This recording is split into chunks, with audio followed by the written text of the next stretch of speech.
사랑하는 성도 여러분, 반갑습니다. 기쁨의 50일 잘 보내고 계신지요? 지난 주일에는 오랜만에 저희가 성전에 함께 모여서 하나님께 경배하며 예배를 드려서 참으로 기뻤습니다.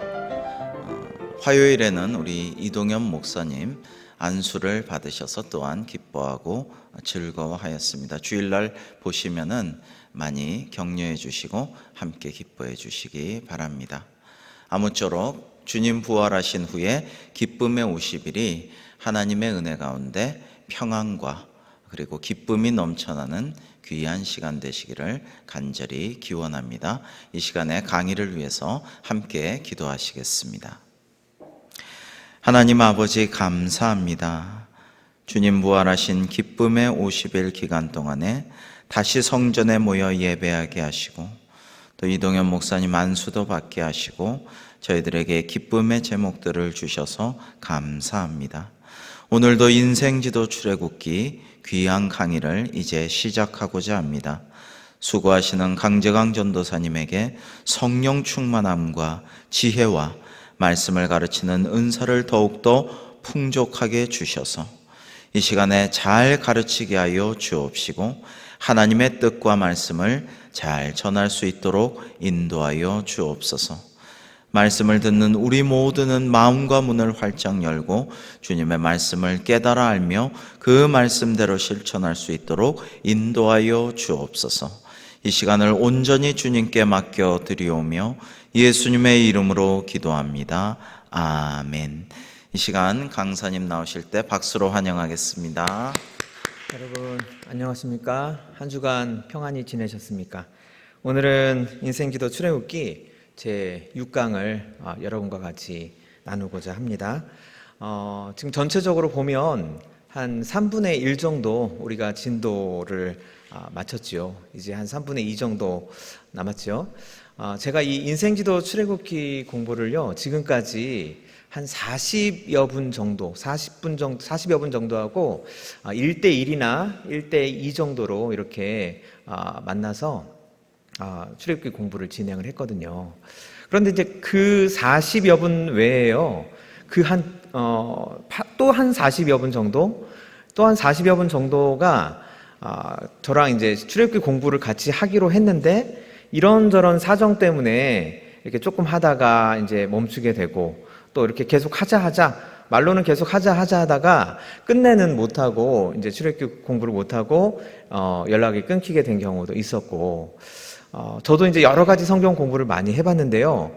어떤 성경 공부를 우리가 할 때 우리가 뭐 시간을 내고 또 우리가 뭐 어떻게 이렇게 방송을 보거나 아니면 현장에 와서 공부를 하거나 어떤 우리의 어떤 의지나 우리의 어떤 굳은 결심 이런 것도 중요하지만 제가 생각할 때 저랑 이제 출애굽기 공부를 못하게 된 그 40여 분들을 이렇게 생각해 볼 때 정말 성경 공부, 하나님의 말씀을 공부하는 것이 하나님의 주권이자 하나님의 은혜다라는 그런 생각을 갖지 않을 수가 없습니다. 정말 우리가 하나님의 말씀을 처음부터 시작해서 끝까지 뭐 각각 이제 프로그램마다 이제 시간이 있겠죠. 뭐 10강이면 10강, 뭐 15강이면 15강 이런 식으로 처음부터 1강부터 마지막 강까지 끝까지 하나님의 말씀을 공부하고 완주한다는 것이 정말 놀라운 하나님의 은혜이고 또 하나님의 축복이다, 이런 생각을 좀 여러분들과 같이 나누고 싶어서 말씀드렸습니다.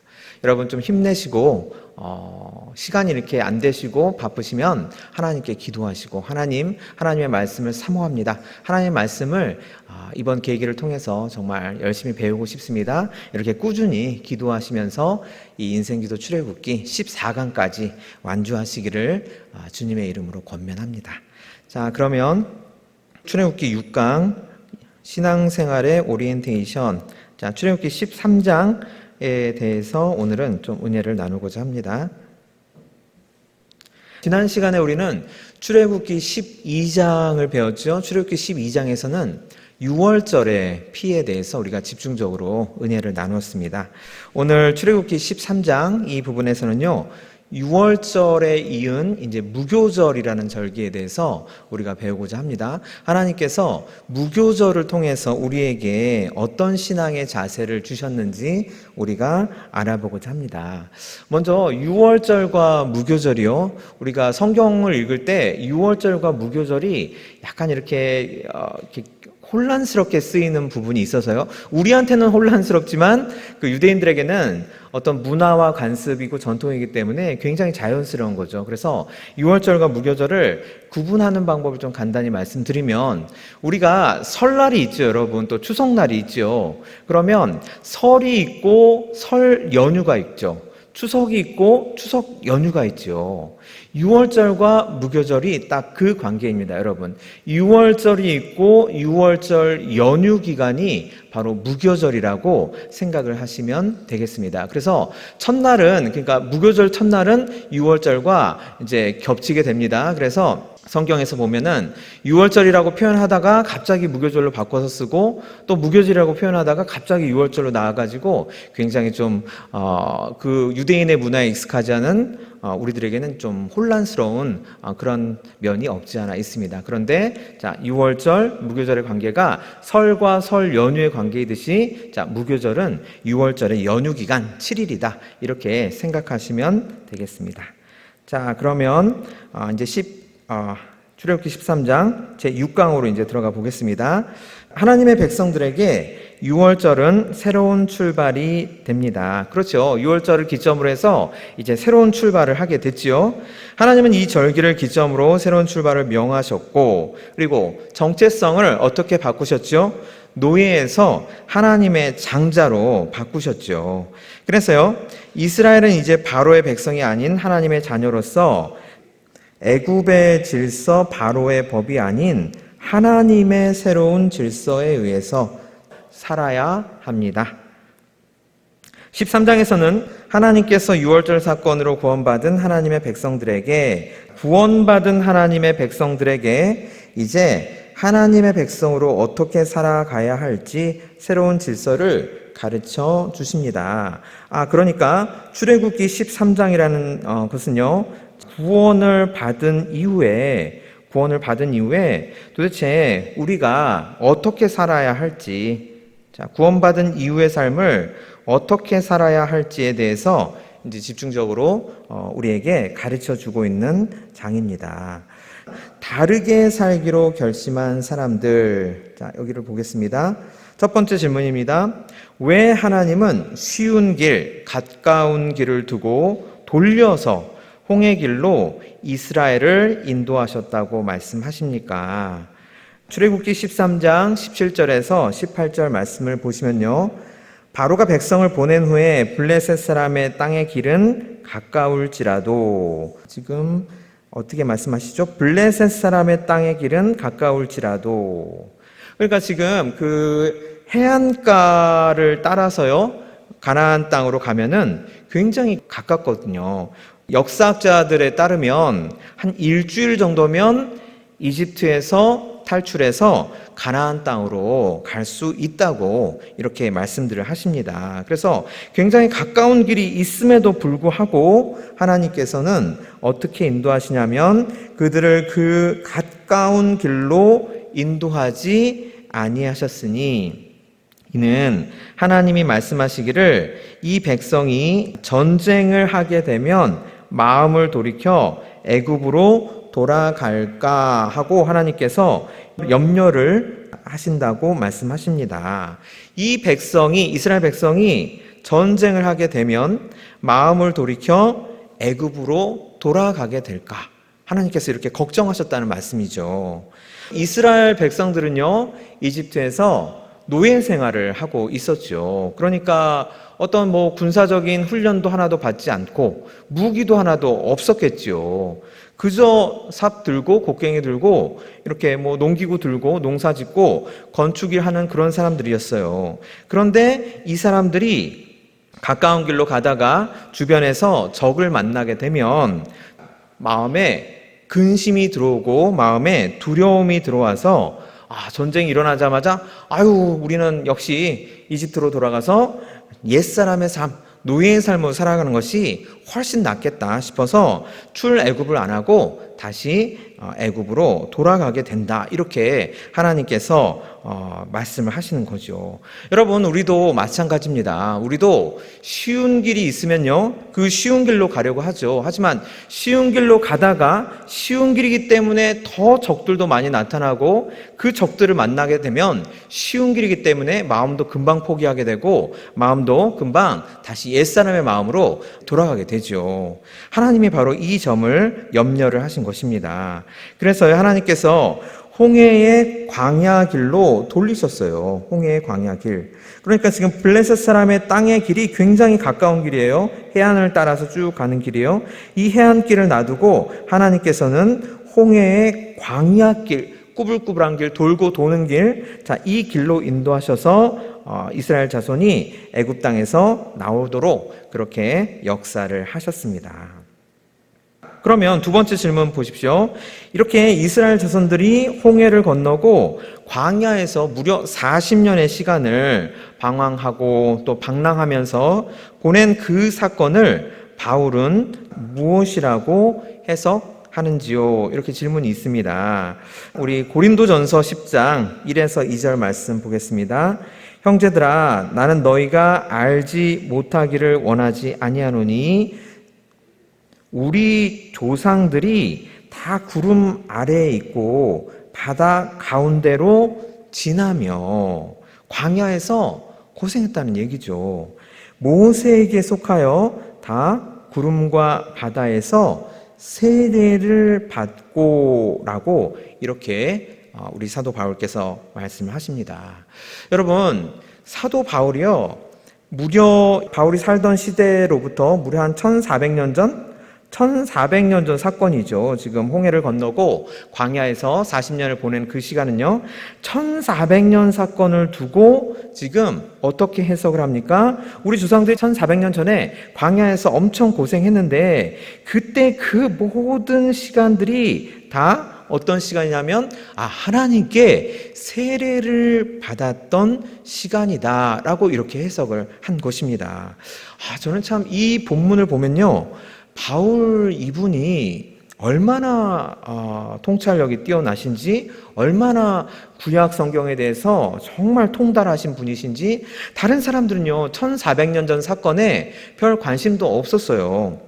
1400년 전에 우리 조상들이 어디로 가서 고생을 하든지 사막을 돌아다니든지 구름 아래에 있든지 바다 가운데로 지나든지 홍해를 건넜다고 하면 그런가 보다 이렇게 생각하고 멈추죠. 그런데 사도 바울께서는 2400년 전 사건을 지금 어떻게 해석을 하십니까? 하나님께 그 고난의 시간을 통해서 세례를 받았다. 즉 자기 부인의 고통스러운 시간을 보냈다. 이렇게 지금 말씀하고 계시는 것이죠. 그래서요, 이 세례를 받았다라는 이 의미가요, 어떻게 해석이 되냐면요, 자, 이 밑에 글을 좀 읽어보겠습니다. 이스라엘 백성들은 구름 기둥을 통해 인도함을 받고 홍해 바다를 건너는 체험을 했죠. 그리고 그들에게 베푸시는 하나님의 사랑과 초자연적 능력을 극적으로 경험하게 됩니다. 그러니까 이스라엘 백성들은 출애굽에서요, 하나님의 놀라우신 그 사랑과 은혜를 경험을 합니다. 그리고요, 그 경험을 통해서요, 이 사람들이 무엇을 깨달았죠? 우리들은 하나님께서 택하신 거룩한 백성이구나. 우리는 하나님의 장자이자 여호와의 군대이구나라는 정체성을 깨닫게 됩니다. 경험을 통해서 내가 도대체 누구인지 드디어 정체성을 깨닫게 되지요. 그리고요, 그들은 구름 기둥과 홍해 바다의 경험을 통하여 하나님의 백성, 곧 구원받은 백성이라는 확신을 얻을 수 있었습니다. 그러니까 경험, 그 다음에 정체성, 그리고 확신을 얻을 수 있었습니다. 그래서요, 지금 사도 바울께서요, 조상들이 그토록 40년 동안 고생하고 구름 아래에 있고 바다 가운데 지나고 이런 모든 고생의 시간을 이 모든 고난의 경험을 통해서 우리들이 누구인지를 깨닫고, 그리고 그 깨달은 바에 대해서 확신을 가지게 되었다. 이것이 바로 하나님께 세례를 받는 시간이었다. 자, 이렇게 말씀하고 있습니다. 여러분, 자기의 정체성, 진짜 자기의 정체성을 깨닫는다는 것은요, 지금까지 내가 생각해 왔던 정체성, 지금까지 나는 누구다, 나는 어떤 사람이다 라고 자기 나름대로 생각했던 자기 나름대로의 정체성 있잖아요. 자기 나름대로의 정체성.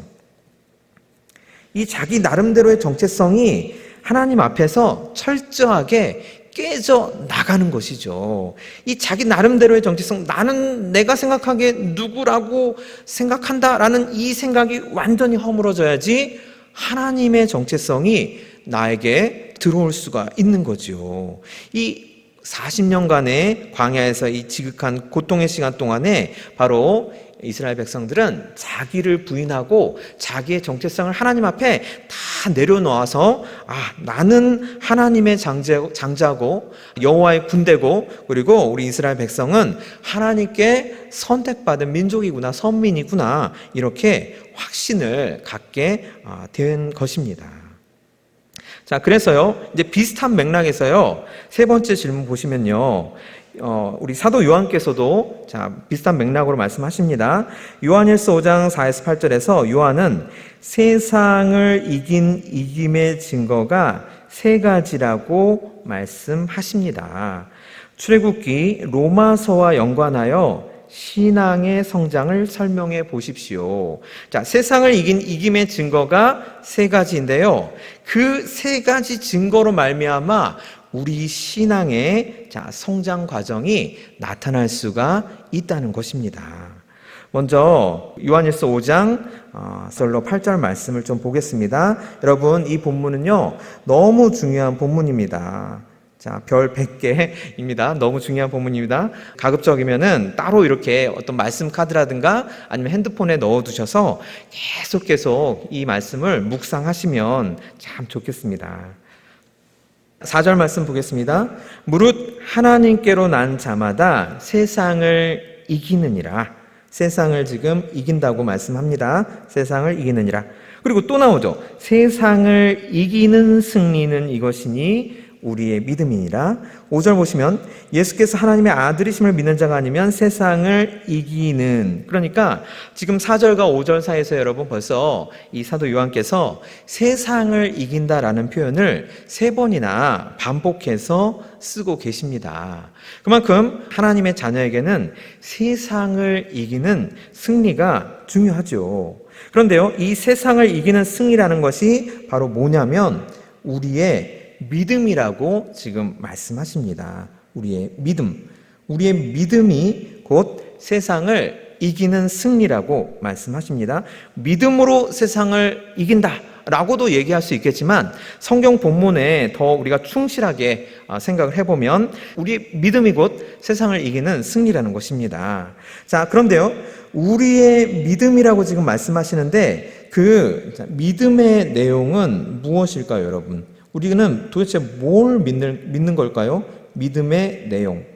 자, 우리의 믿음이라고 하는데 우리가 믿는 믿음의 내용은 무엇일까요? 자, 그 바로 아래 사도 요한께서 말씀하시죠. 우리가 믿는 믿음의 내용은 예수께서 하나님의 아들이시다라고 믿는 것입니다. 그것이 바로 우리의 믿음의 내용입니다.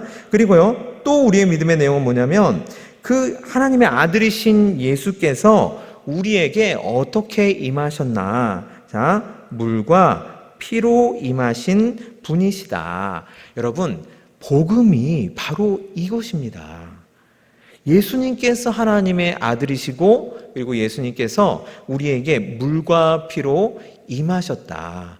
이것이 바로 복음의 핵심입니다, 여러분. 다 여기서 이제 이렇게 가지가 쳐지고 내용이 이제 세분화가 되는 거죠.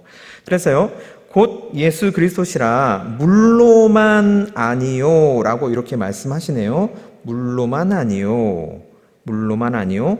물과 피로 임하셨고 증언하는 이는 성령이시니 성령은 진리니라. 여러분, 왜 일부러 이렇게 물로만 아니요 라고 강조를 하셨을까요? 사도 요한께서 왜 물로만 아니요 라고 강조를 하셨을까요? 사도 요한께서 활동하시던 당시에는 이제 여러 이단들이 이제 막 나타나기 시작을 했어요. 근데 이 이단들이 이제 어떻게 생각하냐면요. 예수님이 세례를 받으실 때, 그러니까 물로 이제 세례를 받으시잖아요. 그렇죠? 이 물이라는 거는 예수님의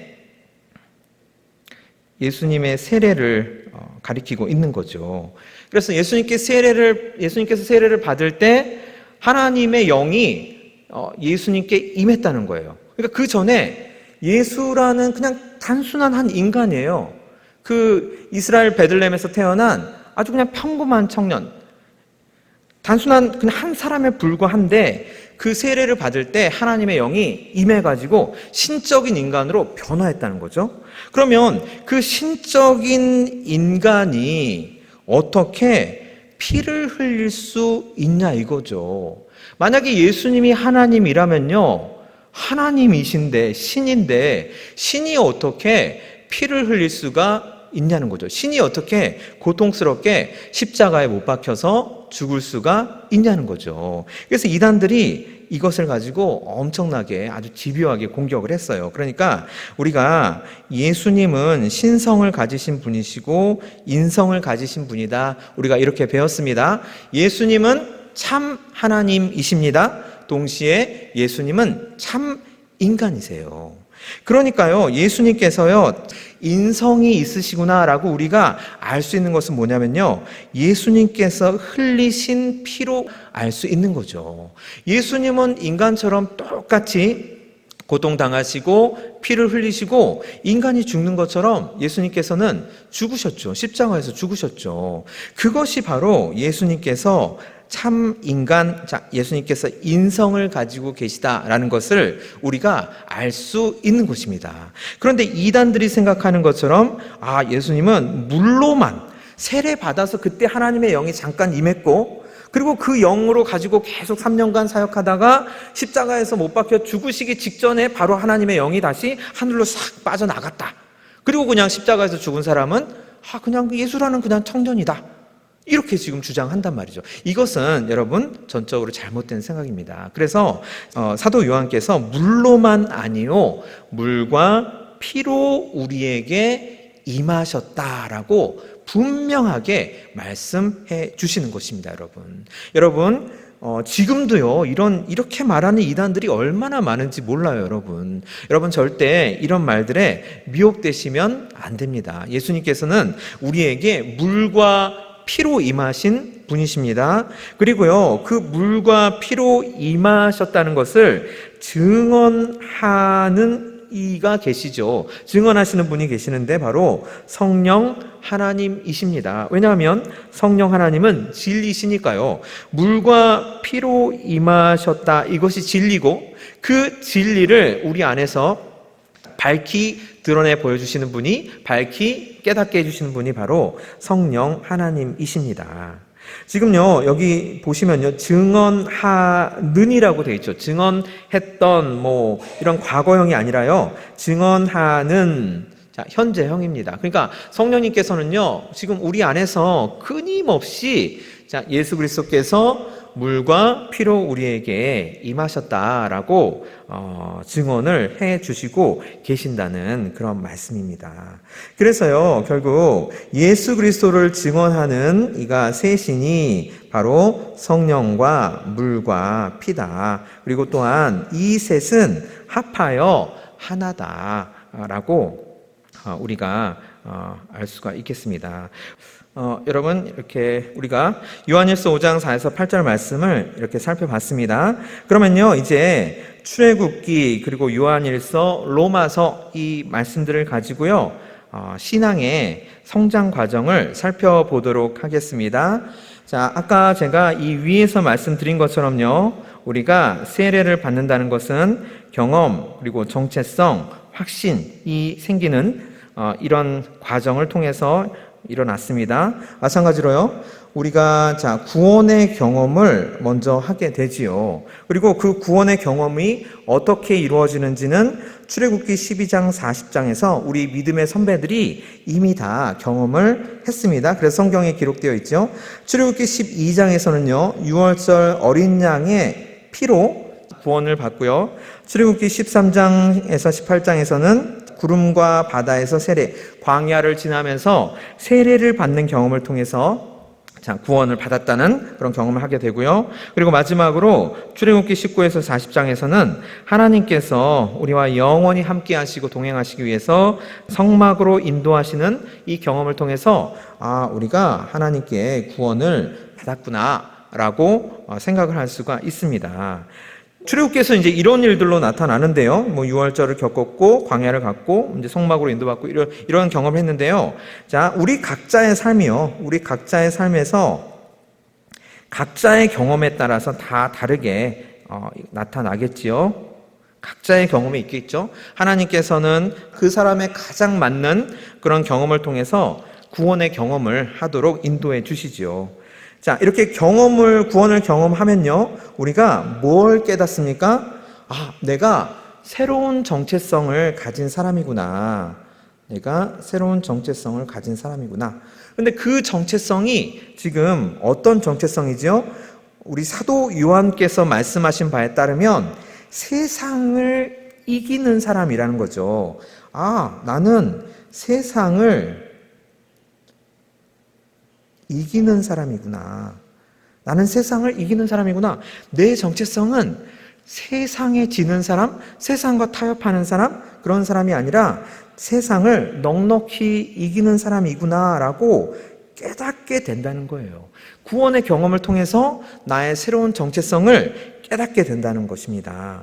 그리고요, 그 깨달음을 증언해 주는 것이 있습니다. 그것이 바로 아까 우리가 요한일서 말씀에서 살펴본 것처럼요, 피와 물과 성령이에요.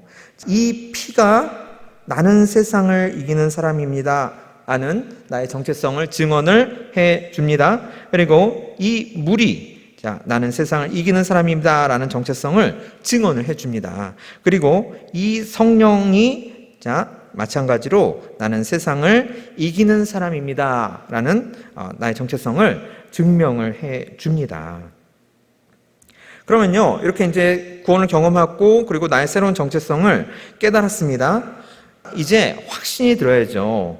로마서 6장, 7장, 8장 말씀을 보면요, 6장에서는요, 예수님의 피에 대해서 말씀을 하십니다. 그리고 로마서 7장에서는요, 물, 즉 세례에 대해서 말씀을 하세요. 그리고 로마서 8장은 성령님에 대해서 말씀을 하십니다. 그래서 지금 그리고 피 이렇게 매칭이 되고요. 연결이 되고요. 그 다음에 세례, 그리고 물, 그리고 또 물. 그 다음에 성막으로 인도, 그러니까 예배죠. 하나님과 함께함. 성령께서 우리와 함께하심. 그리고 또 성령. 이렇게 딱딱 연결이 됩니다. 성경은요, 여러분, 절대로 구절과 구절들이 따로따로 그렇게 존재하지 않습니다. 마치 톱니바퀴가 이렇게 탁탁 맞물려 가듯이요, 성경의 모든 말씀은 서로 긴밀하게 연결이 되어 있습니다.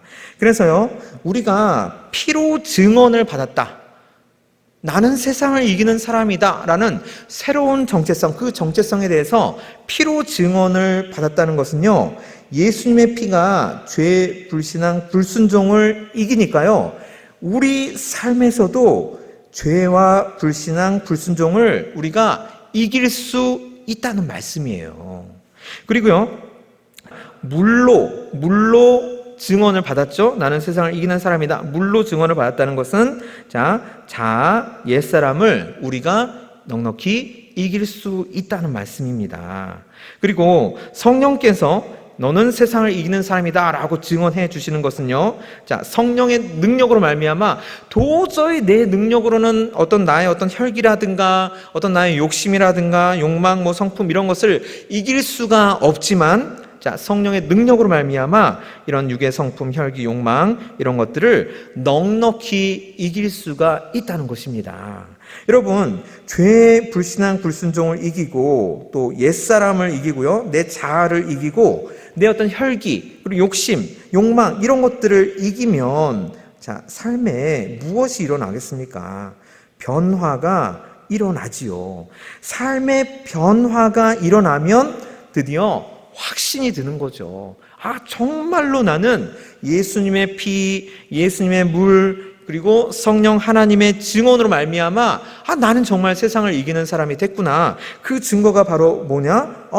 내 삶이 이렇게 변화되었구나. 내가 죄를 이제 안 짓고 살구나. 죄를 최소한도로 지으려고 내가 노력하면서 살구나. 정말 불순종, 불신앙 이런 걸 다 이기구나.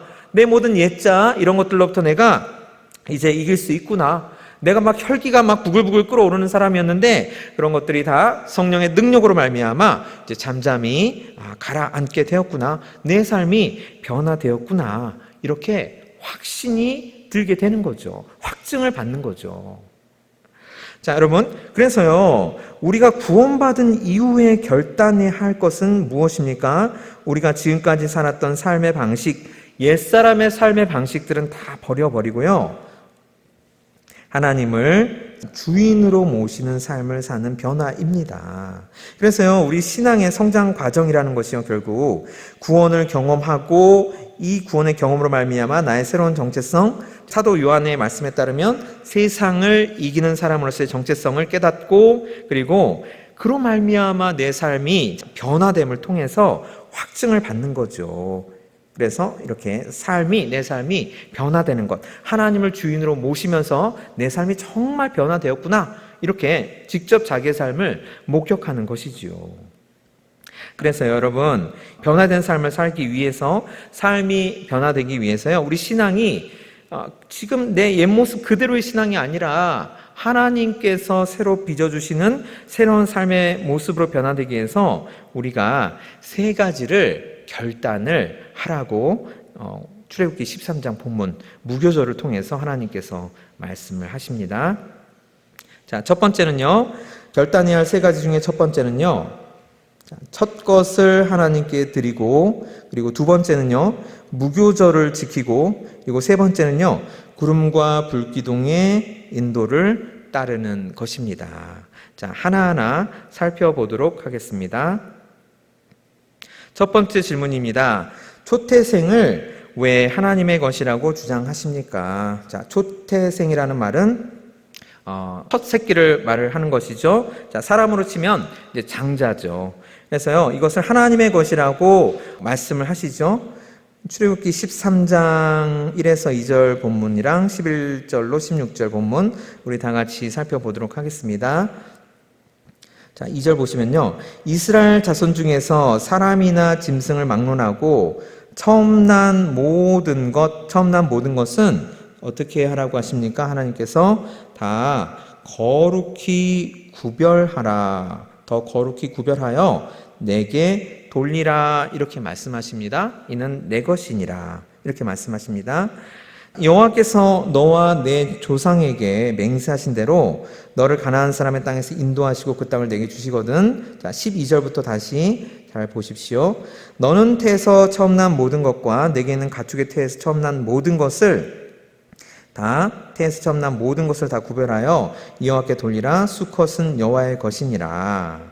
나귀의 첫 새끼는 다 어린 양으로 대속할 것이요, 그렇게 하지 아니하면 그 목을 꺾을 것이며 네 아들 중 처음 난 모든 자는 대속할지니라. 이렇게 지금 2절부터 13절까지는요, 하나님께서 초태생을 하나님의 것이라고 말씀하십니다. 그리고 14절부터는요, 이 밑부분은 그 이유에 대해서 말씀을 하십니다. 후일에 내 아들이 내게 묻기를 이것이 어찌 됨이냐 하거든 너는 그에게 이르기를 여호와께서 그 손의 권능으로 우리를 애굽에서 곧 종이 되었던 집에서 인도하여 내실세. 그때 바로가 완악하여 우리를 보내지 아니하매 여호와께서 애굽 나라 가운데서 처음 난 모든 것은 사람의 장자로부터 가축의 처음 난 것까지 다 죽이셨으므로. 말씀을 여기를 좀 집중해서 볼게요. 여호와께서 애굽 나라 가운데 처음 난 모든 것은 다 죽이셨다고요. 애굽 나라 가운데서 초태생들은 다 죽이셨다고 그렇게 말씀하십니다. 제가 지난 시간에도 우리 성도님들께 말씀드렸는데요. 그때요, 애굽의 장자들이 있고요. 그리고 이스라엘의 장자들이 있지요. 그러면 애굽 장자들만 죄가 있고 이스라엘 장자들은 죄가 없습니까? 아니죠. 애굽 장자나 이스라엘 장자나 다 죄가 있습니다. 그러니까 원칙대로 하면 하나님의 사자가 애굽 장자도 죽이고 이스라엘 장자도 죽여야 하지요.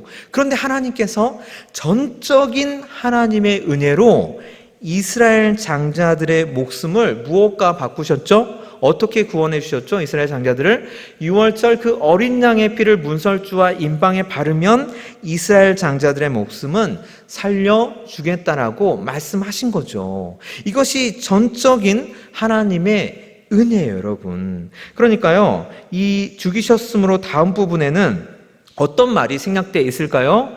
우리도 원래는 우리 장자들이 다 죽어야 되는데 하나님께서 하나님의 전적인 은혜로, 그 놀라우신 사랑의 은혜로 우리의 장자들은 살려두셨다. 이 말이 생략되어 있는 거겠죠, 여러분. 그래서요, 태에서 처음 난 모든 수컷들은 내가 여호와께 제사를 드려서 내 아들 중에 모든 처음 난 것을 다 대속하리니. 그러니까요,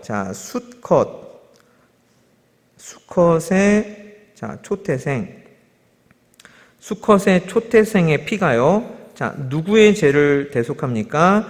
이스라엘 사람들의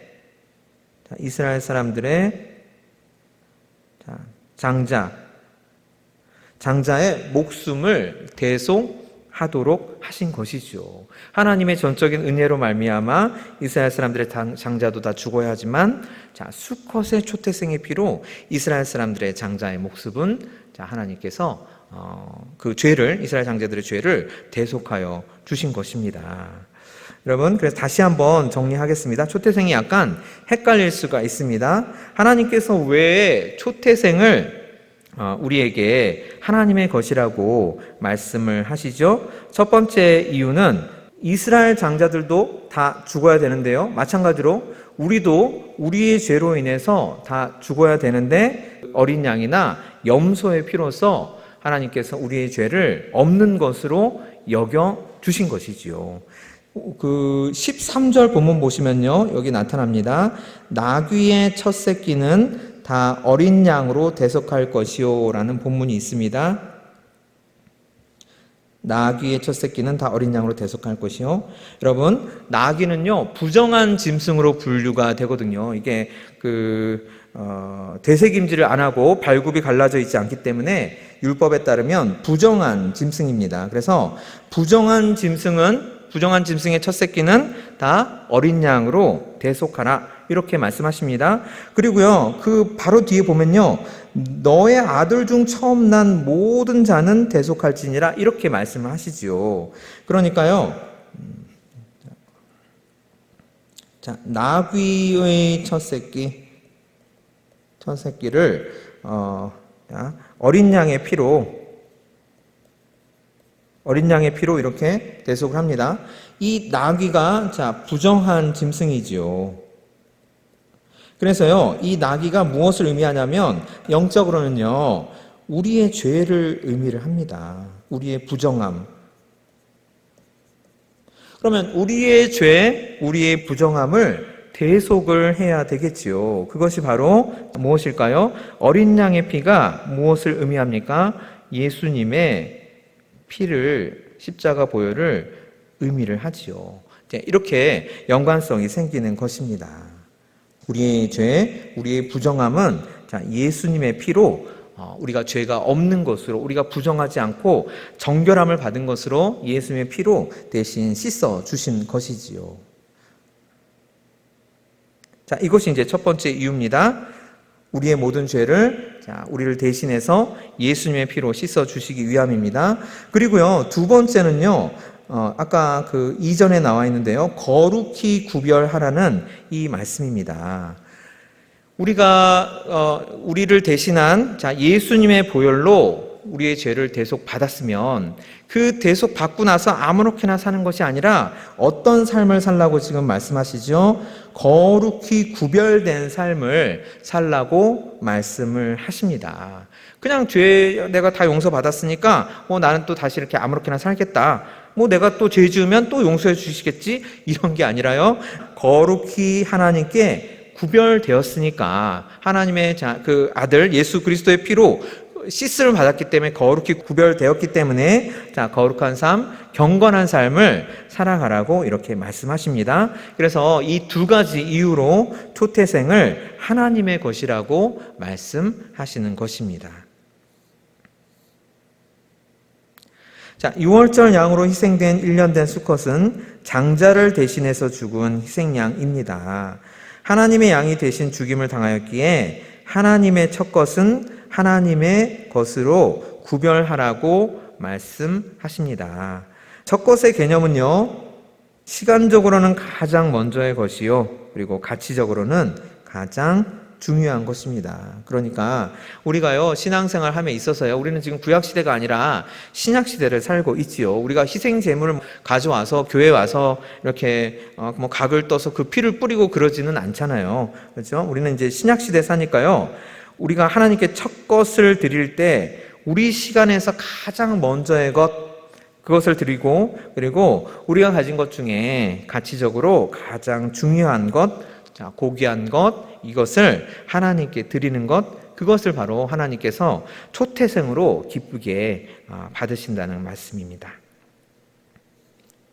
두 번째 질문 보겠습니다. 무교병을 먹고 살라는 말씀은 무엇을 의미합니까? 지난 시간에도 우리가 잠깐 다뤘는데요. 무교절 기간 동안에는요, 7일 동안 무교병을 먹고 일곱째 날에는 여호와께 절기를 지키라.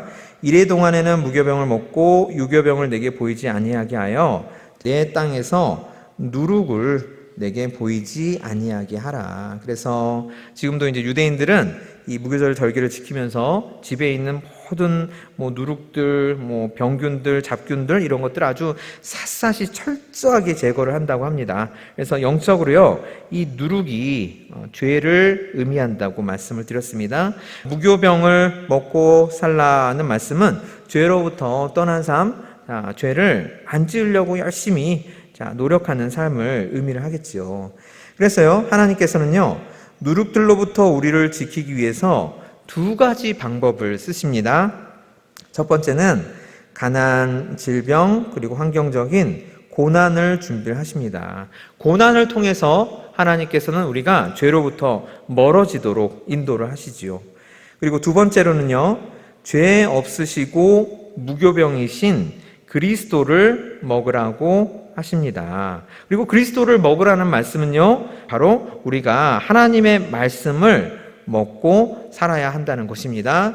그래서 고난을 통해서 우리는 죄로부터 멀어질 수 있고, 하나님의 말씀을 매일매일 먹고 삶으로 말미암아 우리가 죄로부터 멀어진 경건한 삶을 살 수가 있다는 것입니다.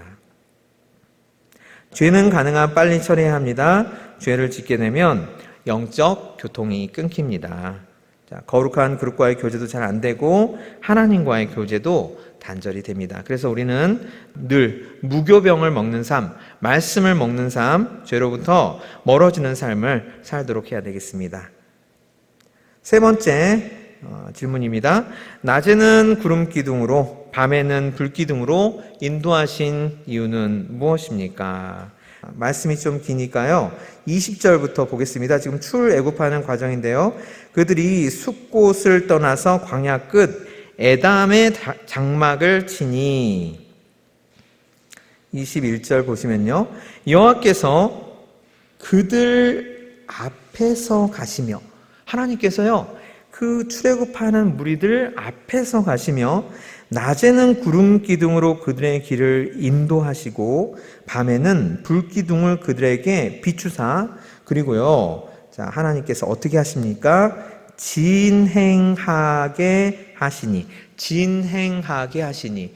우리말에는 이제 이런 쓰임이 잘 없는데 영어에서는 이제 사역동사라고 하죠. 다른 사람에게 뭐뭐 하도록 하게끔 하는 것이요. 자, 우리가요 흔히 생각할 때 우리가 앞서가고 하나님은 우리의 뒤를 따라오셔서 우리를 보호해 주시옵소서, 그렇게 많이 생각들을 하죠. 하나님, 내가 이렇게 갈 테니까 하나님, 내가 좀 넘어지거나 비틀거리거나 힘이 떨어지거나 그럴 때 오셔서 좀 저를 부축해 주시거나 아니면 저를 좀 업고, 제가 힘들 때만 좀 업고 가주세요, 이렇게 생각하면서 신앙생활하는 경향이 많지요. 그런데 여러분, 오늘 본문 말씀을 보십시오. 이 출애굽하는 상황, 이 절체절명의 상황, 이 고난의 상황 가운데서 하나님께서 어떻게 행동을 하십니까? 앞에서 가시고요, 절대로 뒤에 안 가십니다. 앞에서 가시고 인도하시고 비춰주시고, 그리고 하나님께서 하나님의 뜻을 진행하십니다. 하나님의 주권으로 진행하는 것이지 사람이 어떻게 내가 내 뜻으로 진행하고 하나님은 나를 좀 서포트 해주세요, 나를 그냥 좀 도와만 주세요, 이렇게 말씀하시지 않는다는 거예요. 하나님은요, 하나님의 선하신 구속사를 하나님의 주권으로요 진행하신다는 거예요. 우리는 이 본문을 읽으면서요 하나님의 주권을 철저하게 인정을 하는 법을 배워야 하는 것입니다. 하나님께서 일이 되어지도록 진행하게 하시는 거예요. 하나님께서 하나님의 선하신 그 구속사가 하나님의 뜻대로 흘러가도록 진행하게 하시는 거예요. 사람이 진행하는 게 아니에요, 여러분. 하나님은 뒤로 두고 하나님 내가 갈게요라고 사람이 진행하는 게 아니라 하나님께서 진행하도록 다 앞에서 가시고 인도하시고 비춰주신다는 점, 여러분 이 본문을 꼭 잘 마음에 담아 두시기 바랍니다. 그리고 내 의가 막 솟구치고 내 지식이 막 머릿속에서 막 솟아나고 막 내가 막 지혜로워진 것 같고 그래서 내가 뭘 하면 막 될 것 같고 그럴 때마다 자, 이 출애굽기 본문 말씀을 펴시면서 이 말씀을 다시 읽으시고 내가 하는 게 아니라 하나님께서 하시는 것이지 라고 이렇게 다시 생각을 가다듬으시기를 바랍니다.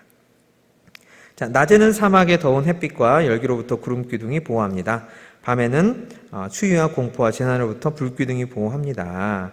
우리가 가는 길은 우리가 알 수 없는 미지의 광야입니다. 그래서요 늘 불안하고 염려스럽고 두렵지요. 그런데요 매일 인도하시는 하나님의 인도를 우리가 받게 되는 거죠. 그리고 이 인도를 인정하면 우리가 풍요의 땅, 약속의 땅, 가나안으로 이끄시는 놀라운 은혜를 경험하게 되는 것입니다. 여러분, 그래서 다시 한번 정리하겠습니다.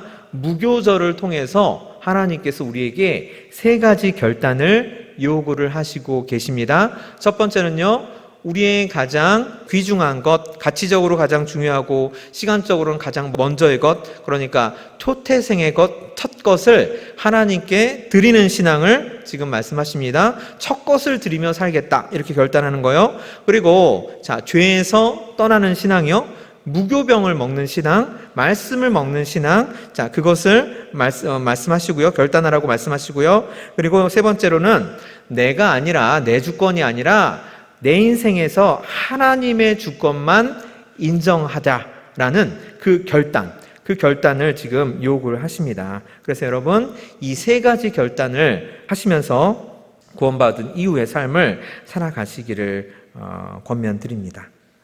자, 그리고요, 다음 주제로요, 영원한 규례로 지켜 잊지 못하게 기념하라. 6월절 규례는 어떻게 지켜야 합니까? 또 참가 자격은 어떠합니까? 자, 본문 말씀을 살펴보면서 빨리 지나가겠습니다. 6월절 규례는요, 여호와의 절기를 삼아서, 그러니까 절기를 삼고요, 그냥 일회성으로 행사하거나 분위기가 업되면 우리 한번 해볼까? 이게 아니라요, 반드시 규칙적으로 절기를 삼고요, 이 절기를 영원히 지키는 것입니다. 그리고 또 참가 자격을 보면요, 참가할 수 없는 사람을 위주로 보겠습니다. 이방 사람들은 6월절에 참석할 수가 없습니다. 그런데 그 이방 사람 중에서요, 각 사람이 돈으로 산 종은 할례를 받은 후에, 할례라는 것이 그 이스라엘 민족의 일원으로 이제 받아들인다는 거죠. 그래서 할례를 받은 후에는 유월절 규례에 참여할 수 있고요. 그리고 또 참석할 수 없는 사람은 거류인, 타국 품꾼, 자, 이방인들이죠. 잠시 이스라엘 땅에 왔다가 다시 떠날 사람들, 이런 사람들은요, 그 유월절 규례에 참석하지 못하도록 규정이 되어 있습니다. 그리고 자, 두 번째 질문 보겠습니다. 만약에 문제가 있어 유월절 규례를 못 지키는 경우에는 어떻게 해야 합니까? 원래는요, 1월 열 나은 날, 그러니까 1월 14일에 유월절 규례를 지키도록 정해져 있습니다. 그런데 피치 못할 사정으로 참석하지 못할 경우에는 한 달이 지난 2월 14일에 참석할 수가 있습니다. 둘째 달, 14째 날 해질 때에 유월절을 지키라고 이렇게 말씀에 기록되어 있습니다. 자, 그리고 이 본문을 우리가 좀 잘 살펴봐야 되겠습니다. 역대하 30장 2절로 3절 말씀인데요. 여기서 왕은 이제 히스기야 왕입니다. 방백들과 예루살렘 온 회중과 더불어 의논하고 둘째 날에 유월절을 지키려 하였으니 이는 성결하게 한 제사장들이 부족하고 백성도 예루살렘에 모이지 못하였으므로 그 정한 때가 1월 14일이죠.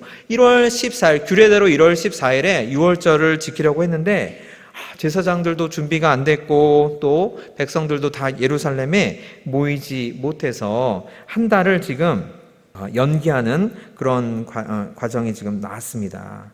여러분, 히스기야 왕이요, 유월절을 그 이스라엘 왕들 중에 아주 잘 지킨 왕이지요. 근데 이 히스기야 왕이 유월절을 처음 지킬 때 그 상황이요, 지금 현실적으로 유월절을 제대로 지킬 수 없을 만큼 이 유대 나라가 많이 신앙적으로 옛 신앙을 잃어버리고 신앙적으로 많이 타락했고 그런 것을 지금 알 수가 있습니다. 그리고 여러분, 히스기야의 뒤를 이은 왕이 므낫세죠. 이 므낫세가 55년을 통치를 했습니다. 그리고 그 뒤를 이은 왕이 요시야 왕이죠.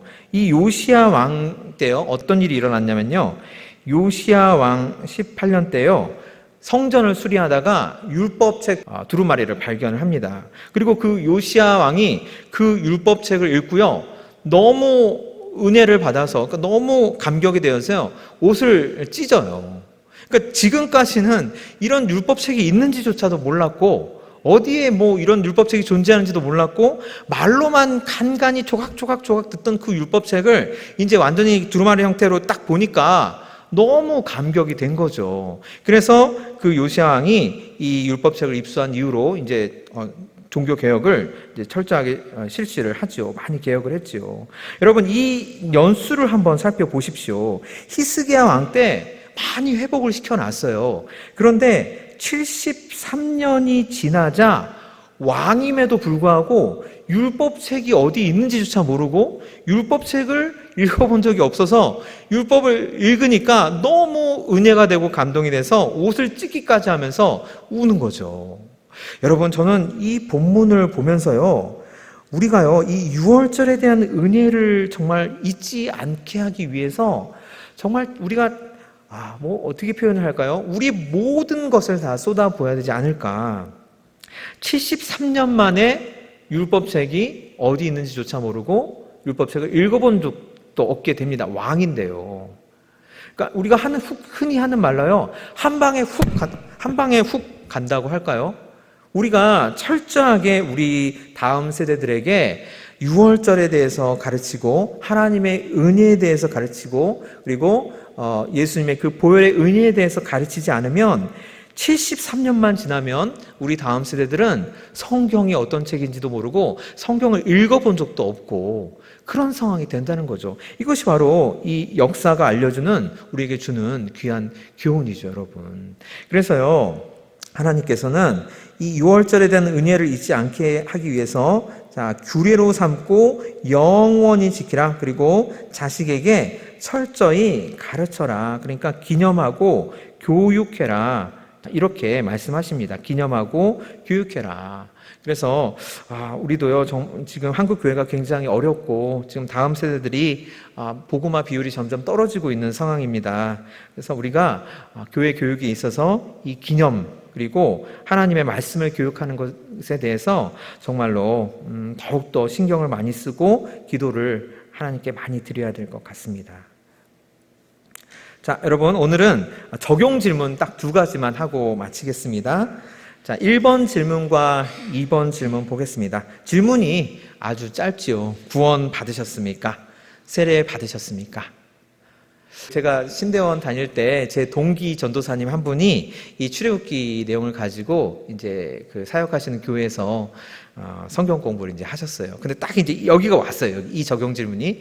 그래서 구원 받으셨습니까? 세례 받으셨습니까? 이 질문을 보고 어떤 분이 탁 손을 들고 말씀하시더래요. 전도사님, 이렇게 유치한 질문을 가지고 우리가 성경 공부를 한다는 게 말이 됩니까? 이거 정말 유치해서 이런 성경 공부 못 하겠어요.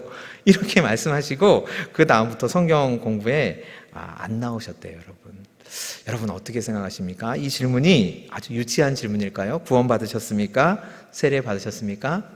단순한 질문일수록 여러분 깊이가 있지요. 지금 구원 받으셨습니까? 이거 뭐 yes or no로 대답하라는 것이 아니라 우리가 지금 출애굽기 이 인생기도 출애굽기 6강에서 배운 내용 전체를 다 이해를 하고 있느냐, 지금 그 질문을 얘기를 하는 것이죠, 여러분. 우리가 단순히 주는 그리스도시요 살아계신 하나님의 아들이십니다라고 딱 고백을 하고 예수님의 보혈로 내가 내 죄를 다 씻김 받았다라고 믿으면 물론 구원은 받지요. 하지만 우리가 지금 이번 오늘 수업 시간에서 배운 구원의 과정은 여러분 무엇이었죠? 아까 전에 우리가 배운 요한일서 말씀에서 배운 것이죠, 여러분. 자, 이것이죠.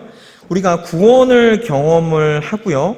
그리고 그로 인해서 내가 어떤 사람이라는 정체성을 깨닫고요. 그리고 그 정체성을 우리 삶의 변화로 말미암아 확증받는 것, 이것이 우리 삶에 나타나야지 우리가 구원받았다고 얘기할 수가 있는 것이죠. 그냥 구원의 경험, 이렇게 내가 잠시 어려운 일이 있을 때 하나님께서 나를 도와주시면 그때그때 그냥 감사하고 또 옛날에 옛사람의 마음을 가지고 옛사람의 삶의 방식을 살아간다면 그것은 여러분 구원받아도 구원받았다고 말할 수는 없는 것이지요. 그래서 그런 취지의 질문이고요. 그리고 세례 받았습니까? 라고 물어보죠. 세례 받으셨습니까? 이것도 우리가 목사님께 내가 성부와 성자 성령의 이름으로 너에게 세례를 주노라 이렇게 해서 물로 이렇게 세례를 받는 그 형식적인 세례를 의미하는 것이 아니라 그렇게 세례를 받을 때 내가 정말 하나님 앞에서 완전히 나를 부인하고 하나님의 자녀로 거듭나고 하나님의 신실한 종으로 완전히 내가 거듭나겠다고 결단을 했는지, 자기 부인의 결단이 새롭게 세워졌는지, 그리고 아까 우리 무교절을 통해서 하나님께서 우리에게 말씀하신 3가지 결단이요, 하나님께 첫 것을 드리고 죄에서 떠나고 그리고 하나님의 주권을 인정하는 신앙으로 내가 살아가겠다고 굳게 결심을 했는지, 그렇게 살고 있는지, 그것을 지금 점검해 보라는 그런 취지의 질문이죠. 그래서요, 로마서 6장 3절 말씀 다시 보겠습니다. 그리스도 예수와 합하여 세례를 받은 우리는 그의 죽으심과 합하여 세례를 받은 줄을 알지 못하느냐. 내가 정말로 세례를 통해서 주님과 살아도 주님과 함께 살고 죽어도 주님과 함께 내가 죽는 그런 삶을 살아가고 있는가. 그것을 지금 이 질문을 통해서 다시 확인해 보라는 것입니다. 여러분, 오늘은 무교절에 대해서 배웠습니다. 하나님께서 요구하시는 3가지 결단, 일주일간 많이 기도하시고 하나님께서 인도하시는 대로 주님, 제가 다시 한번 하나님께 나아가서 3가지 결단을 하며 앞으로 신앙생활을 하겠습니다. 이렇게 기도하시고 또 하나님의 말씀 묵상하시는 한 주간이 되시기를 주님의 이름으로 권면 드리겠습니다. 자, 이것으로 제 6강 수업은 마치고요. 이제 제가 또 시편 기도 드리고 오늘 수업 마치겠습니다.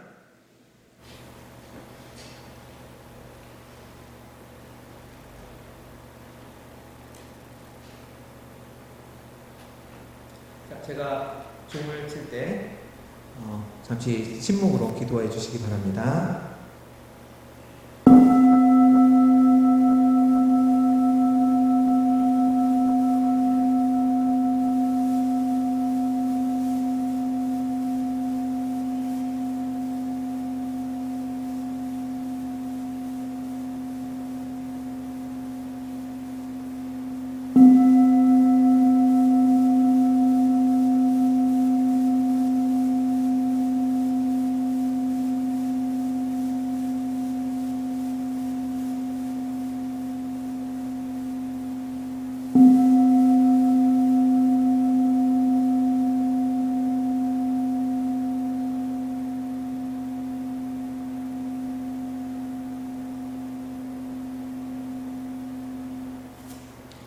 하나님, 우리의 믿음의 고백을 들어주소서. 하나님의 복이 있는 사람은 악인들의 꾀를 따르지 않습니다. 죄인들의 길에 서지 않습니다. 또한 오만한 자들의 자리에 함께 앉지 않습니다. 하나님의 복이 있는 사람은 오직 하나님의 말씀을 즐거워하여 주님의 법을 매일매일 묵상합니다. 하나님의 복이 있는 사람은 시냇가에 심은 나무가 하나님께서 지으신 계절의 순리에 따라 열매 맺으며 가물어도 잎사귀가 마르지 않으니 그가 예수님 안에서 행하는 모든 일이 다 형통합니다. 주님께서는 악인들이 이와는 전혀 다른 삶을 살게 하십니다. 그들은 오직 바람이 불면 이리로 저리로 날아가는 겨와 같을 뿐입니다. 그러므로 주님, 우리가 담대히 하나님의 말씀을 선포합니다. 악인들은 하나님의 심판을 견디지 못하며 죄인들이 하나님의 의인들과 함께하지 못합니다.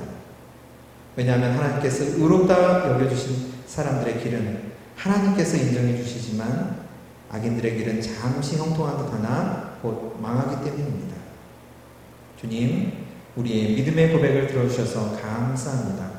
예수님의 이름으로 기도드렸습니다. 아멘.